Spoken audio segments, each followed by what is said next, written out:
இது என்ன தெரியுமா? Insulin injection. நம்ம இந்த பூண்டுக்கு என்ன பண்ண போகிறோம் அப்படின்னா, ஒரு இன்சுலின் இன்ஜெக்ஷன் போட்டுட்டு இந்த வீடியோக்கு கடைசியில் இந்த பூண்டு எப்படி இந்த கலரில் மாறிச்சு உங்களுக்கு கரெக்டாக காமிச்சு தர போகிறேன். அதுக்கு முன்னாடி இந்த வீடியோக்கு ஃபுல்லாக பாருங்கள், ஓகேவா? இந்த உலகத்தில், தமிழ்நாட்டில் கிடையாது, இந்த உலகத்தில் சுகருக்கும் ப்ரெஷருக்கும் மாத்திரை மட்டும் சாப்பிட்டதுனால யாருக்கா சரியா இருக்கா சொல்லுங்க. நம்மகிட்ட ஒரு பெரிய மூட நம்பிக்கை இருக்கும். ரைஸ் சாப்பிட்டதுனால தான் சுகருக்கு மாத்திரை போடுறோம், ரைஸ் சாப்பிட்டதுனால தான் இன்சுலின் போட்டுட்ருக்கோம் அப்படின்னு. அப்படி தானே? நான் ஒரு கேள்வி கேட்குறேன், பதில் சொல்லுங்கள். வட இந்தியாவில் அவங்க ரைஸ் சாப்பிடவே மாட்டாங்களே. வட இந்தியாவில் எத்தனை பேர் சுகருக்கு மாத்திரை போடுறாங்க, எத்தனை பேர் இன்சுலின் போட்டுட்ருக்காங்க? கமெண்ட்ஸில் எழுதுங்க. கரெக்ட் தானே? நடைபயிற்சி மட்டும் பண்ணதால யாராவது சுகர் மாத்திரை நடத்துனாங்களா? இல்லை நடைபயிற்சி மட்டும் பண்ணி யாராவது இந்த வெயிட்டை குறைச்சாங்களா? நல்லா கேட்டுடுங்க.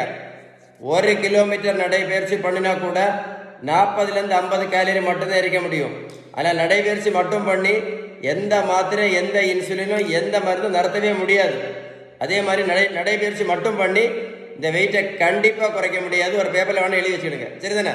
சிறுதானியம் மட்டும் சாப்பிட்டதுனால யாராவது சுகர் மாத்திரை நடத்தியிருந்தா கண்டிப்பாக என்னை கால் பண்ணி பேசுங்க, சொல்லுங்க.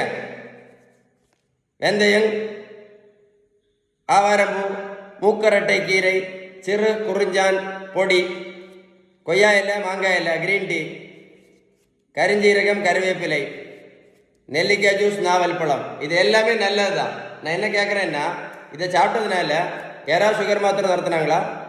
சுகருக்கு ஒரே ஒரு மாத்திரை போட்டுட்டு இருந்த பேஷண்ட் சுகருக்கு மட்டும் இப்போ 4 மாத்திரை மட்டும் போட்டுட்டு இருந்த சுகர் பேஷண்ட்டு இப்போ இன்சுலின் போட்டுட்ருக்காங்க.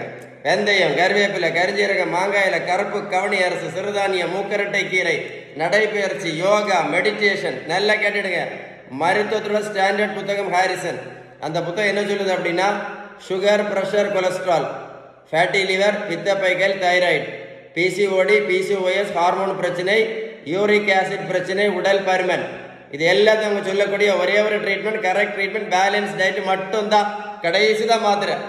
நீங்கள் பேலன்ஸ் டயட் கரெக்டாக கடைபிடிச்சிங்கன்னு வைங்களேன், மாத்திரையும் இன்சுலினும் இல்லாமல் இன்னும் 50 வருஷம் எப்படி இருக்கலாம், ஆரோக்கியமாக வாழலாம். யார் சொன்னா? நான் சொல்லல, மருத்துவத்துள்ள ஸ்டாண்டர்ட் புத்தகம் ஹாரிசன் சொல்லுது. அதுக்கு பேர் தான் ரெமிஷன் இஸ் பாசிபிள். வாழ்க்கையை வேஸ்ட் பண்ணாதுங்க. வீடியோ சேவ் பண்ணி வைங்க, ஒரு கூட போட்டு கேளுங்க. உங்களுக்கு பேலன்ஸ் டயட்டை பற்றி ஏதாவது சந்தேகம் இருந்தால் கண்டிப்பாக இந்த நம்பரில் கால் பண்ணி பேசுங்க. வீடியோ லைக் பண்ணி உங்கள் ஃப்ரெண்ட்ஸுக்கு ஷேர் பண்ணி கொடுங்க. நிறைய பேருக்கு யூஸ்ஃபுல்லாக இருக்கும். சரியா? Stay tune.